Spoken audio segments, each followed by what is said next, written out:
Back when I was 17, I moved to a new state right before my senior year in high school. That's where I met my wife, who's the same age as me. Just a few weeks into the school year, she became my first girlfriend, and honestly, my one and only in every way, first kiss partner, you name it. It didn't take long for me to fall head over heels in love with her. We spent a solid 8 years dating, but deep down, we both knew we were going to end up tying the knot. After just a couple of years together, we had this idea that since we'd met at 17, we should give it some time, grow older, and get more mature before taking the plunge. So, we didn't rush into marriage. Fast forward, we ended up being married for 18 years and together for over 26. We had this successful business going on, and we could basically live anywhere since it was home-based. My wife pitched in now and then, but mainly she relied on my earnings. I didn't mind, I'd grown up thinking that a man should be the breadwinner in the family. Like any couple, we had our fair share of ups and downs, but we kept chugging along. Then, in 2015, her mom got hit by cancer, and within a year, she was gone. As if that wasn't enough, her dad followed just 9 months later, and to top it off, our business went belly up in late 2019, forcing us to file for bankruptcy early in 2020. I was pretty down in the dumps during all this. I'd been grappling with depression for years. The one thing I held onto as a silver lining was my marriage. But with our business tanking, my wife had to pick up a job to help keep us afloat. She ended up working at a big retail store and even worked her way up to being a manager. During all these tough times, I managed to pack on an extra 100 pounds over a few years. So now here I am, dealing with being overweight, the collapse of my business, and feeling like I'm at rock bottom. It's been quite a ride. When COVID started surging and the lockdowns hit, I pretty much became a recluse because I've got asthma and was genuinely worried. My wife, on the other hand, kept working through it all. She started pulling late shifts, and on her days off, she'd go to Target and shop quite a bit, which during lockdowns now seems like a red flag. One Sunday morning, she wakes me up at the crack of dawn, like 6 o'clock a.m., and tells me she's heading to the park for a walk because her legs feel restless. It struck me as a bit odd, but hey, I've done late-night treadmill strolls myself due to restless leg syndrome, so I didn't think much of it. So she gets back home, we have breakfast, she takes a shower, and the usual morning stuff. I'm in my office doing my computer thing when she shows off her whole body and then heads to the bedroom. I follow suit because, we used to have a pretty active love life. I figure maybe it's just from her morning walk in the park. At that point, the thought of her cheating on me was so far from my mind, I wasn't even worried. But something's starting to gnaw at me. The next day, I peek at her browsing history, and I see that she was on the Facebook pages of a couple of guys I know don't work at her store. That raises some eyebrows because she doesn't really have guy friends who aren't co-workers. Another day passes, and my thoughts are still wandering. My decision day, so to speak, happened on July 22, 2020, around 3 a.m. I woke up thinking maybe I should grab her phone and snoop around. I lay in bed for a while, debating whether I should even bother getting up because I was pretty tired. Eventually, I grabbed her phone, not knowing exactly what I'm looking for. Almost immediately, I spot Snapchat, which I had no clue she even had. She's got 3 male friends, 2 of them I saw on her Facebook, and there's this guy from her work. Even though she denies anything with him, I have my doubts. One morning, she wakes up and asks if I'm all right, so I muster the courage to ask her if she's cheating on me. And of course, she denies it.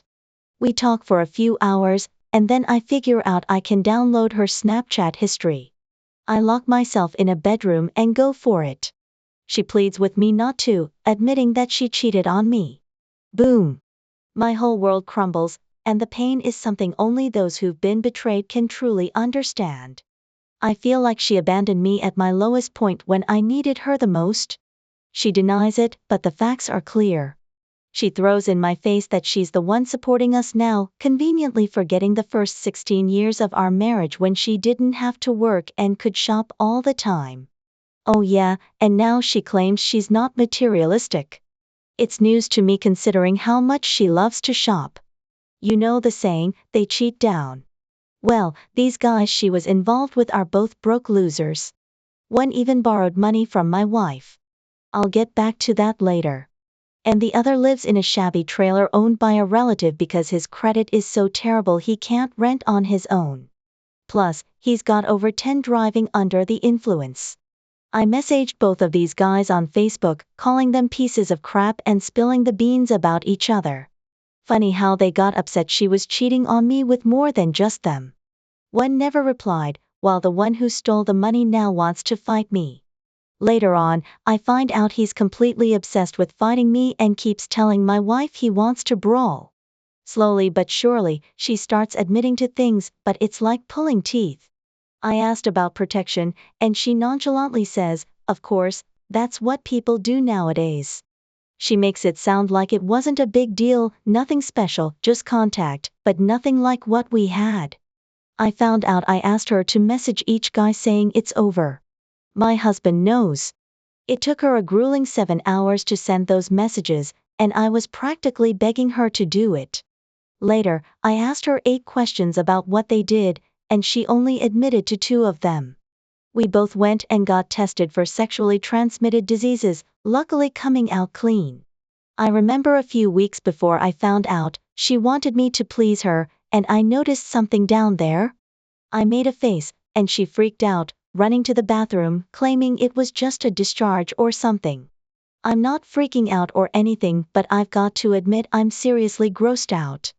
I mean seriously, she had the nerve to ask me to do that after being with someone else?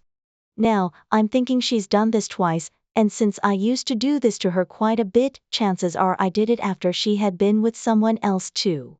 It's just downright disgusting. I can't help but wonder, did that turn her on or something? Does she have so little respect for me that she'd ask for that, knowing I'd be clueless? Or maybe it's some twisted thing they all discussed, like they get some weird thrill out of it. Her excuses were all over the place. I didn't love her anymore? Clearly not true. She missed out on her wild college years. We weren't making each other happy anymore, a total shocker to me, and she never talked to me about it. Her siblings were promiscuous, she craved attention, and a bunch more that I thankfully can't recall right now. The next few weeks were just painful, with her apologizing and claiming she never wanted to leave me. She said she didn't think about it, she just did it. That stung. She didn't even think about the fact that she was wrecking our marriage and devastating me, no, she just went ahead and hooked up with both of those guys. One of them even liked to bring up our marriage. He'd say stuff like, I bet your husband is cheating on you, and she'd reply with, my husband would never cheat on me. The irony here is painful. He then asks what I'd do if I found out, and she says he'd end his life. She tells me this, and it just crushes me. She then brushes it off as a joke, but honestly, that doesn't make it any better. In fact, it might even be worse. She's joking about me ending things while she's fooling around with some other guy. She also has the audacity to say, my husband will never divorce me. Fast forward 2 weeks, and I hit rock bottom. I actually decide to end it all. I write a note, take a picture of it, and send it to her. She panics, calls the cops, they find me, slap on handcuffs, and whisk me away to the hospital. Eventually, they let me go. Over the next few months, I keep trying to end things. I Google ways to do it, but each time I somehow stop myself. Now I'm grateful I did, there's life after this. Turns out she never really cut off contact with either of those guys. Luckily, one of them seems to have said his goodbyes. As far as I know, they're not in touch anymore. But the other guy, she's constantly talking to him, mainly because she lent him money and now wants it back. I tell her to just let the money go, but she insists she can't. I argue that it's more than just money, but she denies it. Little does she know I have her Facebook password, and I've been reading her messages with that money guy. He eventually blocked her, but she remembers she has his phone number and texts him from work. They end up having a big argument, and he straight up asks to hook up with her again, and she replies with a maybe. I find out about this because she's boasting to a friend on Facebook Messenger, and well, I couldn't help but read it. I immediately ask her if she's planning to hook up with that guy again, and she denies it. So, I bring up the fact that I saw her phone without letting her know I have her FB password, and she finally confesses. My frustration gets the best of me, and I punch a hole through the bedroom door. She gives the guy until Friday to pay her back, but after 6 weeks, he says he won't pay her back, and that's when she seems to snap out of her fog. She claims to feel free. Looking back, I should have left at this point, probably even on D-Day. But when your world crumbles out of nowhere, it's tough to just walk away. For the next 8 months, we're constantly fighting. I keep finding more and more evidence, and I can't stop snooping around. She only admits to what I can prove, which keeps adding up. She says all the right things, but I can't come to terms with what she did. Deep down, though, I know I can't imagine life without her. We decide to start marriage counseling, but it's unbearable because we have to discuss what she did, the physical stuff. So we stop marriage counseling about a month later. I stumble upon her diary. Yes, she actually kept a diary with dates, details about which guy, what they did, and how much she enjoyed it. Remember those 8 questions I had about what they did? She lied about all 8. Not a huge surprise, really. And of course, there was no protection used, which her diary confirms. She even documented where each guy used to finish on her. When I freaked out about this, she tried to downplay it and said I was more upset about that than helping her through this. I also found out she took a pregnancy test about 2 weeks before I found out about everything. She claims it was just to confirm she wasn't pregnant, but it stung deeply because we couldn't have children. I'm still pretty upset about that, to be honest. Fast forward to 2 weeks after my hospital ordeal, and I discover she wrote in her diary that she still had a strong desire to hook up with the guy who stole the money just one more time. She couldn't stop thinking about him. But to my face, she's saying sorry, it's over, she loves me, she wants our marriage, and she's thankful I haven't walked away. Now I realize she didn't respect me. She thought I'd never leave her, and that she could do whatever she pleased, and I'd always stay. Unfortunately, she was probably right. Then, in late March 2021, she suggests we try a trial separation. I reluctantly agree and plan to move to my brother's house, which is 8 hours away in another state, for 2 to 3 months. However, on the day of my move, I just can't bring myself to leave. I end up unpacking the truck. She then suggests I at least visit my brother for a few days and thinks it might be all we need, so I agree. I leave on a Tuesday, and my birthday falls on a Wednesday. We stay in touch through texts, calls, and FaceTime every day. She says she misses me, loves me, wants me as her husband, and I head out for pizza with a childhood friend on my birthday. I'm supposed to call her when I leave, but she texts and says she's going to work out and walk the dogs, so if I could call a bit later. So, I decide to call later while I'm driving back to my brother's place. We chat, and I mentioned that my buddy gave me some advice, and I realize I really want to fix our marriage because I don't want anyone else. She wonders if I'm ready to leave the past behind. I tell her I am. I get back on Saturday, and for some reason, I decide to snoop through her emails. She's cleared her inbox, trash everything, but I check the important folder. On my birthday, at 7:37 p.m., she turns off her iPhone tracking and sleeps with the guy who took the money. That's when she texted me, saying she's busy and asked if I could call later. That's my second huge shock. I text her while she's at work, asking how she could do this to me on my birthday. She says we'll talk when she's home. I lose it and show up at her work, yelling and making a scene in front of her colleagues. Now I'm the crazy husband, and they probably get why she'd cheat. 2 days later, I file for divorce, and a week after that, I move to my brother's. I take our dogs and leave pretty much everything else behind, thinking maybe one day we'll get back together. Before I leave, she hints that maybe we could get back together in the future, but I'd have to be okay with her seeing other guys. While we're divorced, over the next 8 months, she keeps texting, calling, and FaceTiming, saying she loves me and is sorry, but never that she wants me back. We're divorced, but I'm still holding on to the hope that we'll remarry. We meet up 5 months later for a weekend halfway between our places. We end up kissing, and I really want to sleep with her. I know it's wrong because she's the only one I've ever been with. I was taught you only do that with your spouse. I just want to feel that connection again. We start to get intimate, but she stops me. She says it was hard to resist me, but all I can think about is how it wasn't hard for her to resist her boyfriends. That's what I call them. I leave feeling terrible. I slowly start to feel better. I plan another visit after Christmas, but she makes it clear we're not on the same page anymore. She's led me to believe we might remarry, but now she's saying no. I cancel the trip. The Tuesday after Christmas, when I would have been visiting, she texts me out of nowhere saying she's thinking of me and just wanted to say hi. I don't respond. I finally got back on Reddit and started checking out the forums. I read this book by Chump Lady, and it totally changed my perspective. I've stopped all contact with her and feel great about never speaking to her again. After reading the book, it's clear she did everything typical cheaters do. She's not unique or deep, just superficial, and put her need for attention above our marriage without caring about the damage she caused. 10 days later, she texts me just to say hi, but I'm pretty sure there's more to it than that. Then a week after that, she texts asking how I'm doing. She even called me a couple of days ago, but I didn't answer. I know I should block her, but I haven't been able to yet. However, I haven't reached out to her in 36 days. I've heard she's maxed out her credit cards and is struggling with money.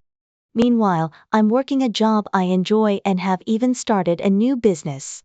I'm starting from scratch but feel like I'm on the path to happiness. Even if I don't meet someone else, I wish I had left her immediately. But we can't change the past. No matter what stage you're in, it's fine. You'll figure it out as you go. You can find peace in divorce. I'm so much better off not having to worry every day and constantly check her phone and computer to catch her. She can do whatever she wants now. She can't have me. She might not care, and that's fine. I thought I was losing, but now I see I've won. Cheaters lack integrity, morals, and character. It's hard to understand if you're not like that. I used to think she just made a mistake and wanted our marriage. But when she started flirting and having affairs, she gave up on us. I thought we were a team, and that's why I waited for her to realize I'm what she wants. But once they cheat, you're not a team anymore. That's tough to accept, but it's true. I wonder if she ever cheated during our 26 years together. We worked from home a lot, so I don't know how she could have met someone else. But I guess that'll stay a mystery, and honestly, I don't care anymore. What I've learned is to watch what they do, not what they say. She claimed she loved me, but I was naive enough to believe her while she continued her antics. She thinks I stayed because she's special, but the truth is I'm just too loyal, and it was my loyalty, not her being special, that made me stay. She's not special. She's trash. I'm probably forgetting half the details by now.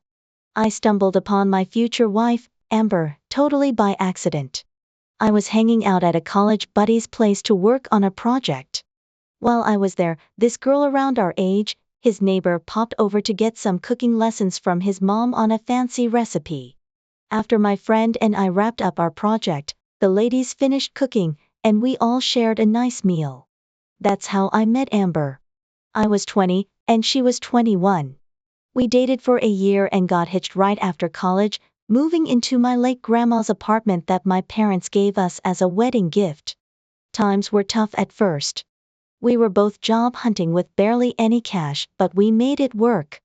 I landed a decent job that fit my skills, and Amber started pulling in good money at her job too. Once things felt more stable, we began talking about having kids. Amber wanted a boy and a girl but was worried about health issues affecting her ability to have healthy babies.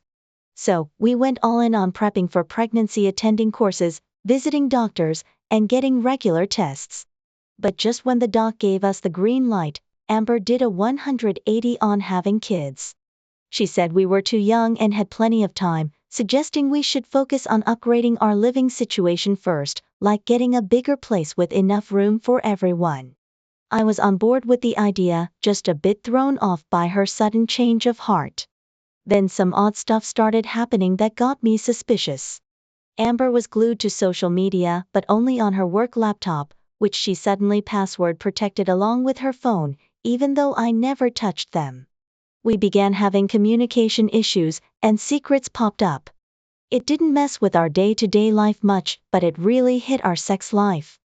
Amber often came home wiped out, sometimes didn't even come to bed, just worked away on her laptop. I wasn't happy about it. I tried to have an open chat with her, but it blew up into a huge argument, with her accusing me of not respecting her work commitment. Honestly, I was left clueless by the whole fight. Later on, I found out the real issue, and it had nothing to do with her job. I usually don't come home for lunch, but that day I decided to leave work early after clearing it with my boss. My wife had the day off, and I thought I'd surprise her. I picked up some flowers and planned to take her out for a nice quiet lunch where we could hopefully have a real heart-to-heart. But when I walked in, I could tell right away from the hallway that something was going on in the kitchen. Amber and some guy froze and scrambled to get dressed when they saw me. Clothes were everywhere. Then out of nowhere, Amber tells me it's time we had an honest conversation. I was shocked by her nerve and the cold way she said it, and I lost it, yelling at her and her lover to get out. I can't even remember all the things I shouted in my anger and hurt. We were all standing there facing off. The guy tried to say something, maybe to calm me down, but I wasn't having it. I shoved his hand away and landed a couple of punches on him, but Amber jumped in to defend him. That's when she dropped the bomb that she was planning to leave me for this guy and threw some nonsense about me not having the right to be in a foreign country. As he started talking, I noticed his broken English and heavy accent. He said he'd loved Amber for a long time and was here to take her back to Spain with him. I sized him up. He was over 40, not much to look at, but dressed in expensive clothes, obviously some rich guy after a younger woman. Then it all clicked. A while back, when I was tidying up and putting away laundry, I found a couple of books in her underwear drawer. One was an English-Spanish phrase book, another completely in Spanish, and a textbook for learning Spanish from scratch. Back in the day, I was just caught off guard but didn't think much of it. Maybe my wife wanted to pick up a new language and then go on a trip with me to Spain or some other Spanish-speaking place on our vacation. But now I get it, all those secret messages were about foreign language books, thanks to her lover. I feel like such a fool for not realizing it sooner. It turns out they were waiting for me to get home from work that evening to drop the bombshell. They'd been writing letters for a whole year and had been sneaking around for almost a month, secretly dating.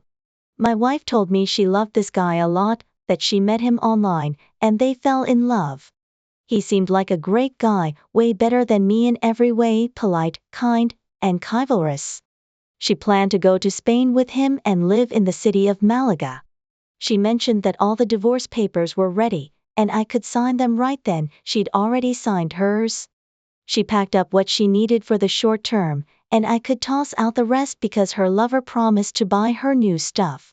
They were flying out in 2 weeks, already got the plane tickets. After hearing that whole story, all I managed to do was punch that Spaniard in the stomach a few times, which made him quickly leave our house. What really got me was Amber's nerve as she tried to scold me for my actions. Without saying a word, I grabbed her by the hair and shoved her out the door, slamming it in her face. Not long after, her packed suitcases went flying too because she started yelling that she'd call the cops if I didn't give them back. I didn't regret my behavior one bit. In fact, I had to stop myself from giving Amber a slap in the face. If her lover's so well off, he can get her a hotel room and let her live with him. I called my workplace right away and took a week off, even if it meant paying for it myself.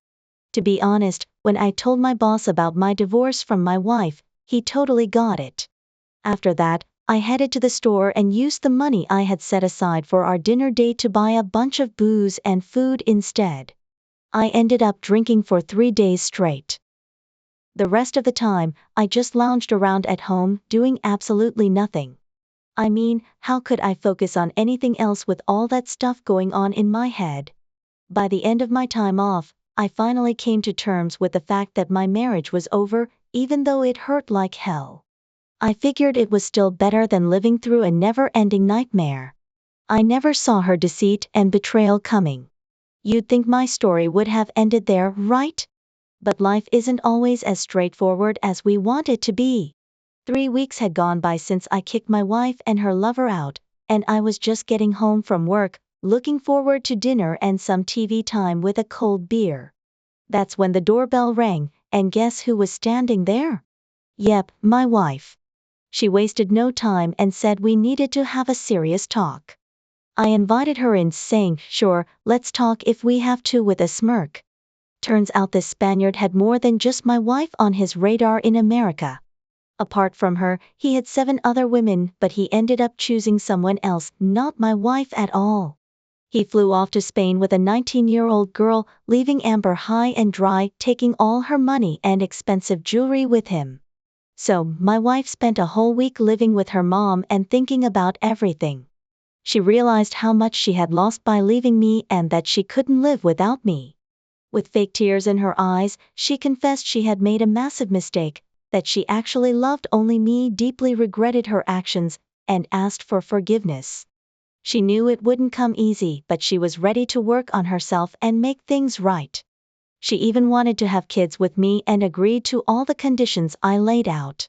Of course, she was curious if I had signed those divorce papers or not. I told her, "Sure, I'll consider it. Come back in about 3 weeks." But honestly, I hadn't actually signed those papers yet, even though I said I had. Then I threw in, "You better leave now," because some girls were supposed to come over to my place. Her reaction to me mentioning other women was priceless, even though it was a total lie. I didn't feel bad about playing that little prank. When my wife returned 3 weeks later, I was dead set on getting that divorce. I had already signed all the paperwork and sent it off to the court. Amber seemed to explode with emotion right then and there. She admitted that everything she had done was a massive mistake and she didn't want to lose me.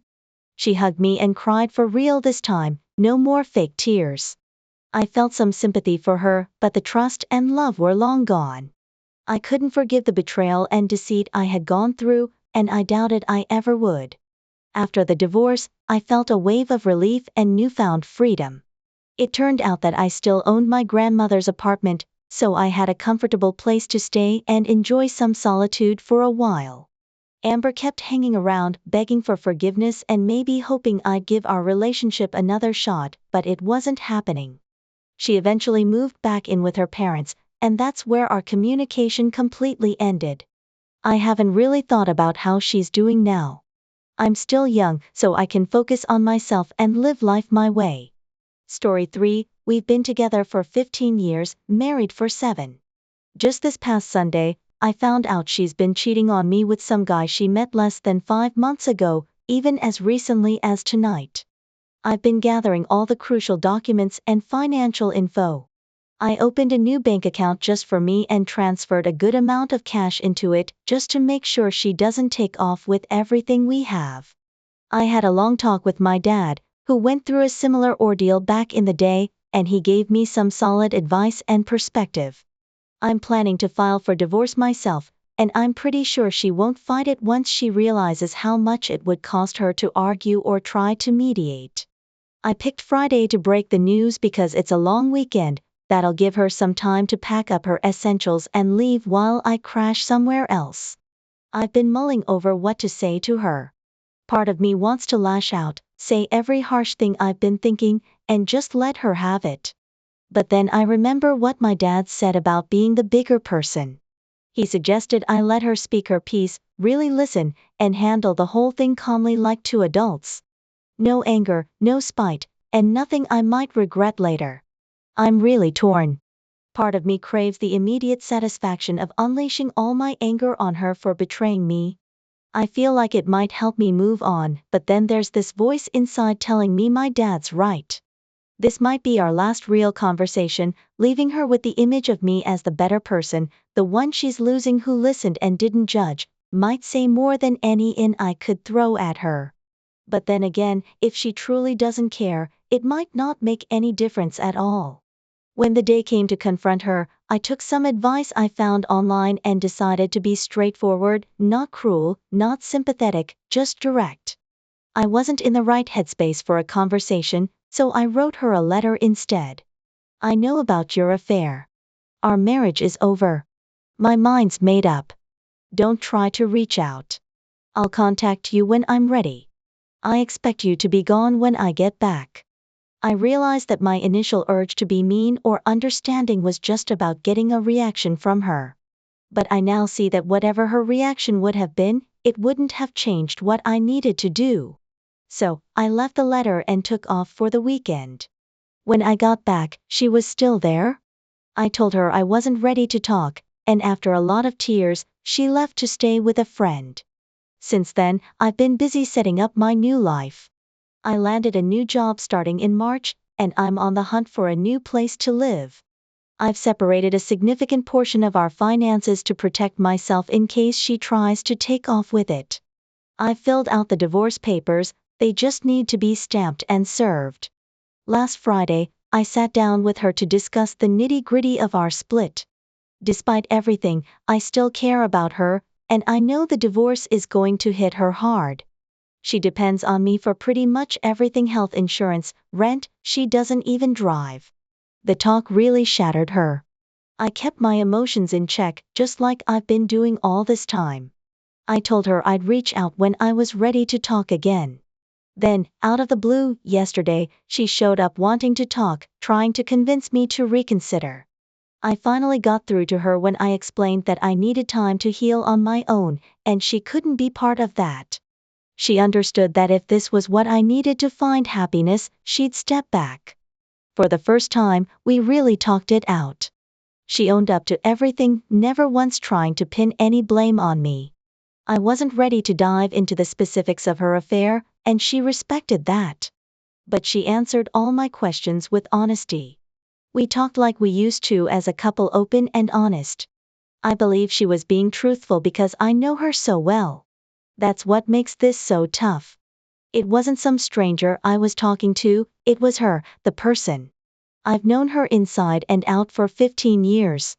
I just couldn't wrap my head around why or how she could do this to us. It might sound typical, but she was the last person I ever expected to betray me like this. Everyone I've confided in about this was just as stunned and baffled as I was. We ended the conversation last night on a sad but peaceful note. I agreed she could come by today to pick up more of her stuff. But today, everything shifted for me. She came over, and we talked some more. I ended up telling her how I discovered her affair. She'd been off for months, coming home drunk almost every night and drinking even more once she was home. Then I noticed her phone messages were set to content hidden, and I knew something was up. One night after she passed out, I checked her phone and found messages with a contact saved under a famous dead artist's name, obviously a fake. The messages were explicit and had been going on for months. There was no doubt in my mind she was cheating. She'd meet up with this guy after work and come home late. The details in those messages made it clear to me that divorce was the only way forward. When I told her all this, her demeanor shifted. She was still remorseful, but in a different way. She admitted there was more to the story than just the texts. She confessed the first time it happened was her fault, and she felt terrible about it, vowing never to let it happen again. But then she said the second time was different. He forced himself on her, holding her down while she screamed no. She's not even sure if what happened counts as assault because she blames herself for being in that situation. She could cope was to keep the affair going so she wouldn't feel used or like a victim. I was skeptical until she showed me a diary entry on her phone from around that time before I had any clue. It made me believe she was telling the truth. Suddenly, I saw the affair from her point of view. There's a whole mess of psychological issues tangled up in this, but now I get why it continued and why she suddenly started drinking so much. She was drowning in shame and had no one to confide in. She couldn't come to terms with whether or not she was assaulted, so she convinced herself she was just messed up and kept going to avoid facing the reality that she might be a victim. She hadn't shared any of this before because I wasn't ready for the details, but she still fully admits what she did was wrong. Now, everything's flipped on its head again. I don't think there's any legal route to take at this point. As for our relationship, I'm at a loss. I was all set to file for divorce, even though it meant losing the most important person in my life. I thought she was just being selfish and having fun. I see how much more complicated it is. It doesn't excuse her initial choice, but everything after that second time is much clearer to me. I'm torn about what to do next. Maybe I could forgive her, but I'm not sure. I'm still reeling from her actions, but I'm even more upset about what happened to her. I still love her, but I don't know if that's enough to stay together. I'm scared of making a choice I'll regret, but I don't even know which choice that would be. Just to be clear, I'm not looking for sympathy for myself or my wife. I know it might seem foolish to believe her story. I do believe her, but part of me feels like I shouldn't. It seems more plausible to me that this actually happened than her concocting some elaborate lie. This is all still very fresh. It only happened a few hours ago, and maybe I jumped the gun posting about it. Feel free to share your thoughts. I'm open to hearing them. Just know I'm not being naive or trying to overdramatize the situation. I'm just looking for some conversation and insight.